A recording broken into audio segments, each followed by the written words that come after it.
अरे डॉलर के मुकाबले गिरते रुपये को देखकर जो भी अमिताभ बच्चन से ट्वीट कराएगा उसे 51,000 रुपए का इनाम मिलेगा, मालूम?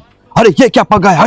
मिमिक्री मेरी बहुत गंदी थी, लेकिन ये अनोखा प्रदर्शन 2013 में जब सदी के महानायक ने जब डॉलर के मुकाबले रुपया 62-63 रुपए था तब उनकी पीड़ा उन्होंने ट्वीट करके जाहिर की थी। लेकिन आज 2026 में जब डॉलर के मुकाबले रुपया 93 पार हो चुका है तब महानायक चुप, बिल्कुल चुप। ये हॉलीवुड के सेलिब्रिटीज हैं, ऐसे वैसे सेलिब्रिटीज नहीं, ऑस्कर विनिंग सेलिब्रिटीज हैं जो एप्स्टीन फाइल्स में डोनाल्ड ट्रंप का नाम आने और ईरान, इजराइल और अमेरिका के युद्ध पर खुलेआम अपने प्रेसिडेंट डोनाल्ड ट्रंप का विरोध कर रहे हैं, उनकी आलोचना कर रहे हैं, वो भी अपशब्दों के साथ। और हमारे देश के सेलिब्रिटीज को देखिए, कोई सदी का महानायक है, कोई बॉलीवुड का बादशाह है, कोई खिलाड़ी है, तो कोई प्रोपेगेंडा फिल्मों का पोस्टर बॉय टकलू है। इन सभी को 2014 से पहले पेट्रोल डीजल के प्राइस में, एलपीजी के प्राइस में और डॉलर रुपी वैल्यू में बड़ी दर्द, बड़ी पीड़ा होती थी। और एक हीरोइन भी थी जो डॉलर के अंडरवेयर पहना करती थी और ट्वीट किया करती थी कि थैंक गॉड मैंने डॉलर का अंडरवेयर पहना है, अगर रुपीस का अंडरवेयर पहनी होती तो वो गिर जाती।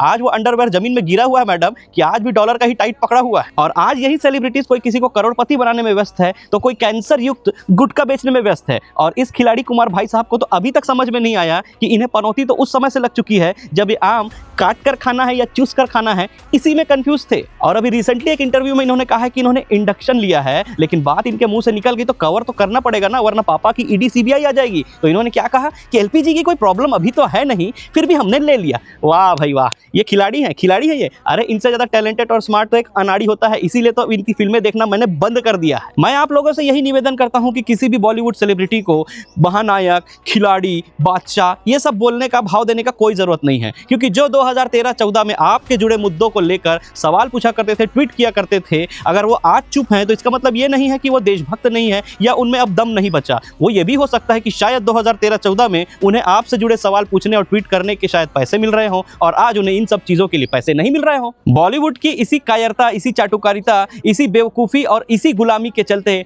आज बॉलीवुड में ढंग की एक फिल्म नहीं बन पा रही है। बॉलीवुड प्रोपेगेंडा फिल्मों का गढ़ बन चुका है। अगर मेरी बात पे यकीन नहीं हो तो पिछले 11 सालों में 10 ऐसी फिल्म का नाम कमेंट कर दीजिए जो वाकई में बिना प्रोपेगेंडा के, बिना हिंदू मुसलमान के कोई अच्छा कंटेंट जिसे देखकर लगे कि वाकई बॉलीवुड में बहुत अच्छा फिल्म बना हो। कमेंट करके बता दीजिए।